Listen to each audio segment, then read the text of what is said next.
Friends, स्वागत है हमारे यूट्यूब चैनल पे।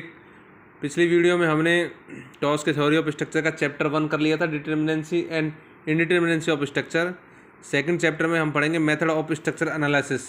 चैप्टर 2 है आपका method of structure analysis theory of structure में। मेथड ऑफ स्ट्रक्चर एनालिसिस जब हम पढ़ते हैं तो दो टाइप्स के मेथड्स हम पढ़ते हैं।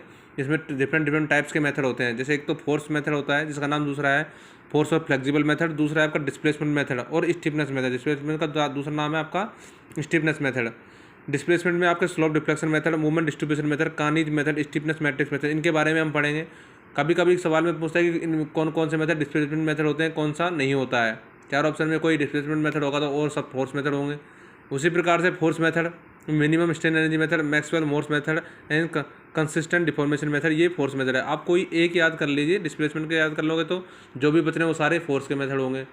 तो डिस्प्लेसमेंट के याद करना इजी है, तो यही ज़्यादातर यूज लिए जाते हैं, इसलिए इनको आप याद कर लीजिए। इनके अलावा जो बचते हैं वो सब फोर्स मेथड है, मतलब सब फ्लेक्सिबल मेथड है। और एक मैंने नोट लगा के लिखा है, movement distributor method is also known as Hardy Cross method. ये भी कभी कभी इस नाम से दे देता है, तो आपको याद रखना है कि मूवमेंट डिस्ट्रीब्यूटर मेथड को हार्डी ग्रॉस मेथड के नाम से भी जाना जाता है।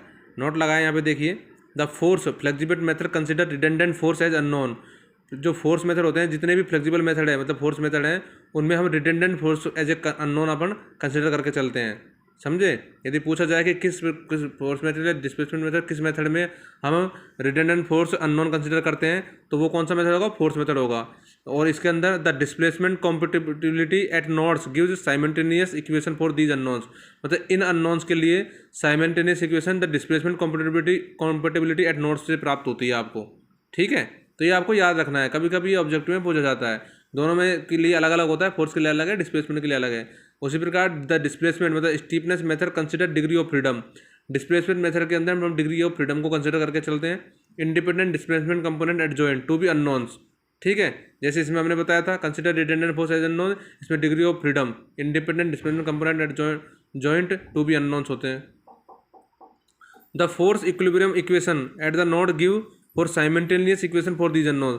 फोर्स इक्वेशन इसमें दिखा है, फोर्स इक्विलिब्रियम इक्वेशन होती है जो आपको क्या देती है? साइमल्टेनियस इक्वेशन देती है इन अननोन्स के लिए इस मेथड के अंदर। तो और इस मेथड के अंदर जो डिस्प्लेसमेंट कॉम्पेटिबिलिटी एट नोड्स है वो आपको साइमल्टेनियस इक्वेशन देती है इन अननोन, जो इनके अंदर अननोन होते हैं। तो इसके अंदर डिस्प्लेसमेंट कॉम्पेटिबिलिटी देती है और इसके अंदर फोर्स इक्विलिब्रियम इक्वेशन देती है। नोड्स के अंदर simultaneous equation at these unknowns. Next देखिए, पहला पॉइंट जो आपका था स्लोप डिफ्लेक्शन का, वो देखिए slope deflection method. Slope deflection method में स्लोप डिफ्लेक्शन मेथड पढ़ेंगे हम सबसे पहले इसमें। तो slope deflection method it is a structural analysis method for a beam and frame. Beam और फ्रेम के लिए स्ट्रक्चरल एनालिसिस है ये। Frame introduce in year 1914 by Georgy A many. Georgy A many ने 1914 में ये स्लोप डिफ्लेक्शन मेथड को find किया था स्ट्रक्चर एनालिसिस में फ्रेम एंड बीम को डेवलप करने के लिए। ठीक है, स्ट्रक्चर एनालिसिस करने के लिए, फ्रेम और बीम के स्ट्रक्चर एनालिसिस करने के लिए slope deflection method Georgy emery ने 1914 में ये दिया।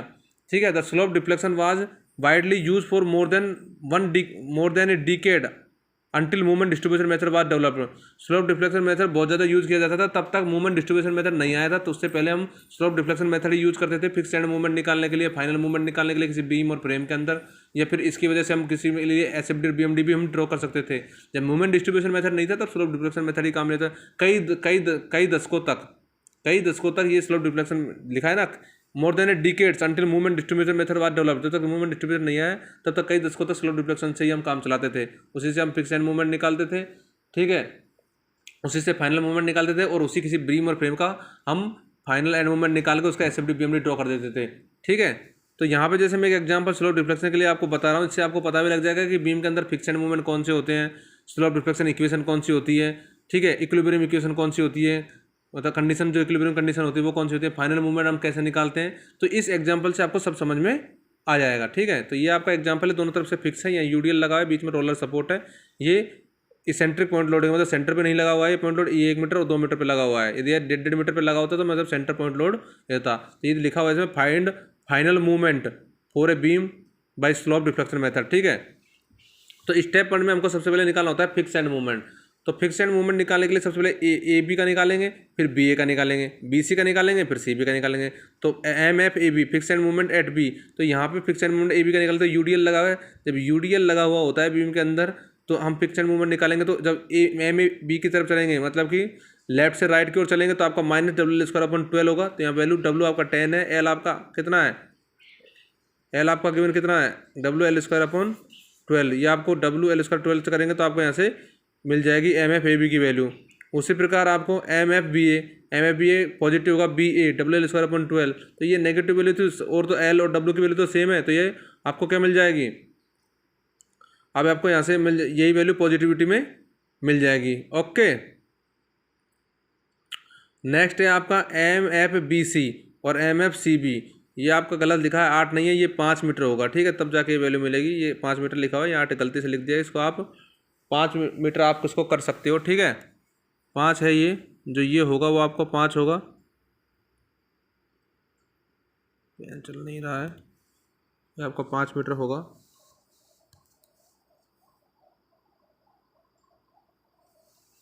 ठीक है, अब हम निकालेंगे एम एफ बी सी निकालेंगे तो ये इस सेंटर पे पॉइंट लोड नहीं है, सेंटर से हटके पॉइंट लोड है, ये 1 मीटर पे है, 2 मीटर पे है, तो पॉइंट लोड लगा हुआ। तो इसके लिए जो एम एफ बी सी हम निकालेंगे वो होगा डब्ल्यू माइनस डब्ल्यू, ये ए है ये बी है, तो minus W A B square upon L square. यहाँ डब्ल्यू की वैल्यू पुट कर दीजिए, ए की बी की, ए यहाँ पे 1 मीटर, बी यहाँ पे 2 मीटर, एल आपका टोटल कितना हो जाएगा लेंथ 3 मीटर, जैसे माइनस 13.3 किलोमीटर इंटू मीटर।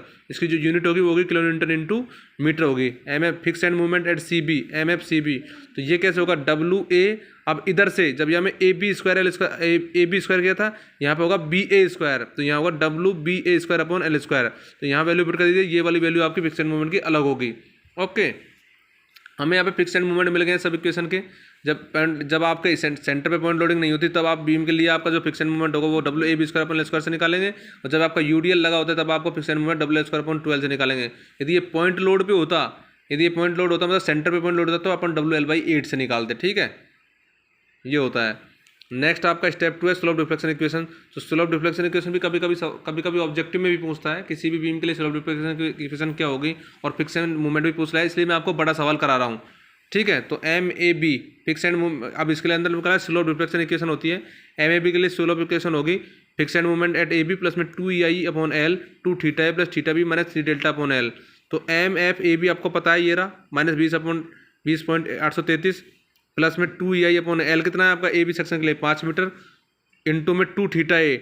यहाँ पे फिक्स एंड मूवमेंट पे थीटा ए जो आपका थीटा ए आपका 0 होगा, ठीक है, 2 इंटू 0 होगा, प्लस में थीटा बी आपका रहेगा कुछ न कुछ, तो यहाँ थीटा बी आ जाएगा, मैं 3 डेल्टा अपॉन एल, डिफ्लेक्शन यहाँ कुछ नहीं है तो यहाँ 0 हो जाएगा। तो यहाँ से एक आपको इक्वेशन मिल जाएगी, ये 0 हो जाएगा, थीटा बी इधर चल जाएगा, तो यहाँ पे इक्वेशन ये आपकी इक्वेशन बन जाएगी। ओके, उसी प्रकार MBA करेंगे तो MBA में आपका क्या होगा, slope deflection equation for MBA, तो MFBA प्लस में 2EI अपॉन एल। अब अपन BA के लिए करें तो 2 थीटा बी प्लस में थीटा ए, यदि AB के लिए किया था तो 2 theta A plus theta B किया था। अब B टू A की हो जा रहे हैं तो 2 थीटा बी प्लस में थीटा ए माइनस 3 डेल्टा अपॉन एल होता है। तो MFBA की जो वैल्यू थी वो पॉजिटिव थी, प्लस में 2EI अपॉन एल आपका 5 था, 2 थीटा बी तो रहेगा क्योंकि थीटा ए पे फिक्स है तो थीटा ए ही 0 होगा, थीटा बी रहेगा तो 2 थीटा बी और डेल्टा आपका डिफ्लेक्शन 0 है तो 0 हो जाएगा। तो यहाँ से भी एक इक्वेशन आपको मिल जाएगी, उसको इक्वेशन नंबर 2 दे दो।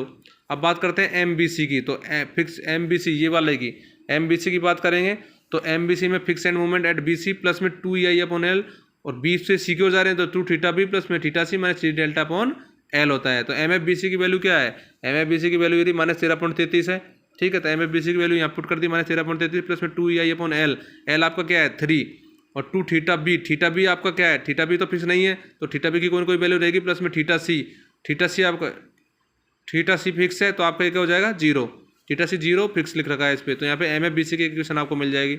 उसी प्रकार MCB की वैल्यू, तो MCB बराबर MFCB fix and movement eight CB plus में 2EI अपॉन एल। अब C से B की ओर जा रहे हैं तो 2 थीटा सी प्लस में theta B minus 3 delta upon L. तो MFCB की वैल्यू आप पुट कीजिए, ये रही MFCB की वैल्यू जो आपने निकाली है पहले, ये रही 6.67, यहाँ पे पुट कर दीजिए 2EI अपॉन एल आपका टोटल 3, 2 इंटू थीटा सी तो आपका 0 का फिक्स है, प्लस में थीटा बी माइनस 0, तो यहाँ से आपको in terms of theta B आपको MCB की वैल्यू मिल जाएगी। तो 4 इक्वेशन, इस 4 नंबर इक्वेशन दे देंगे, इस प्रकार से आपकी 4 इक्वेशन हो गई। स्टेप 3 है apply condition of equilibrium. Equilibrium की कंडीशन इस बीम के अंदर कब बनेगी, जब movement at BA MBA plus MBC करें बराबर में 0 कर देंगे, ठीक है, MBA प्लस MBC कर देंगे, ये वाला MBA के लिए जो मूवमेंट होगा पॉजिटिव मूवमेंट है और MBC के लिए जो मूवमेंट है वो आपका नेगेटिव मूवमेंट है। तो अप्लाई कंडीशन फॉर इक्विलिब्रियम के लिए लिखेंगे तो MBA प्लस में MBC बराबर में 0, तो MBA के लिए जो था आपका MBA के लिए जो सब MBA था ये वाला इक्वेशन है MBA के लिए, यहाँ पुट कर दीजिए आप। प्लस में MBC के लिए ये वाली इक्वेशन है माइनस वाली, ये यहाँ पुट कर दीजिए। यहाँ से अपन इन दोनों को सोल्व करेंगे तो EI थीटा बी की वैल्यू अपन निकाल लेंगे। तो वो EI थीटा बी की जो वैल्यू आ रही है वो आ रही है -3.51 हो रहा है, -3.51। ये वाली वैल्यू हम इक्वेशन 1, 2, 3 और 4 में पुट कर देंगे, क्योंकि यहाँ पे सब अननोन EI थीटा बी है चारों इक्वेशन में। देखिए तो फाइनल मूवमेंट निकालना है स्टेप 4 के अंदर। तो स्टेप 4 में फाइनल मूवमेंट निकालने के लिए put value of EI theta B -3.51 in equation 1, 2, 3 and 4। तो चारों इक्वेशनों को यहाँ लिख लीजिए, MAB की लिख ली है, MBA की लिख ली है, MBC की लिख ली है और MCB की इक्वेशन हमने पीछे से लिख ली है। ठीक है, तो यहाँ से लिख लिए और यहाँ पे अननोन ओनली क्या है EI थीटा बी है। तो यहाँ पे EI थीटा बी की वैल्यू लिख दी, तो MAB की वैल्यू -22.23 किलोमीटर इंटू मीटर हो जाएगा। MBA की इक्वेशन टोटल लिख ली, इसमें अननोन कौन सा है EI थीटा बी, यहाँ वैल्यू लिख दी -3.51, तो MBA की वैल्यू 18.022 किलोमीटर इंटू मीटर हो जाएगा। MBC की इक्वेशन हमने इक्वेशन नंबर 3 पीछे से लिख ली, तो यहाँ पे भी अननोन क्या है EI थीटा बी है, यहाँ पे वैल्यू पुट कर दी -3.51, तो MBC की वैल्यू -18.01 किलोमीटर इंटू मीटर हो जाएगी। और उसी प्रकार MCB की भी पीछे से इक्वेशन नंबर 4 है, ये यहाँ से लिख लिया अपन 13.33 प्लस 2/3 EI थीटा बी, यहाँ भी EI थीटा बी इन्होंने और EI थीटा बी हम इक्वेशन नंबर 5 से लिख रहे हैं कितना -3.51, तो यहाँ पे -3.51 पुट किया तो MCB की वैल्यू कितनी आ जाएगी 4.32 किलोमीटर इंटू मीटर। इस प्रकार हम 4 स्टेप में स्लो रिफ्लेक्शन मेथड को खत्म कर सकते हैं। और इन मूवमेंटों से हम अब इन मूवमेंट जो फाइनल मूवमेंट आए इन मूवमेंटों से हम इसके लिए SFD और BMD भी ड्रॉ कर सकते हैं। ठीक है, ये तो बड़ा क्वेश्चन हो जाता है, सब्जेक्टिव वाइज का क्वेश्चन है, लेकिन आपको इस क्वेश्चन से देखने से आपको चीज़ें सीखने को मिल जाएंगी कि किस प्रकार से हम फाइनल एंड मूवमेंट निकालते हैं, फिक्स एंड मूवमेंट निकालते हैं। ठीक है, इक्विलिब्रियम इक्वेशन निकालते हैं, इससे आपको पता लग जाएगा। ये हुआ हमारा complete slope deflection method. Next हम जो पढ़ेंगे नेक्स्ट वीडियो में जो हम पढ़ेंगे वो डिस्ट्रीब्यूशन मेथड पढ़ेंगे, मूवमेंट डिस्ट्रीब्यूशन मेथड, उसका दूसरा नाम है हार्डी-ग्रॉस मेथड। तो नेक्स्ट लेक्चर में पढ़ा जाएगा ये। ठीक है, तब तक के लिए दोस्तों हमारे चैनल को ज़्यादा से ज़्यादा सब्सक्राइब करें, लाइक करें और कमेंट करें। थैंक यू दोस्तों।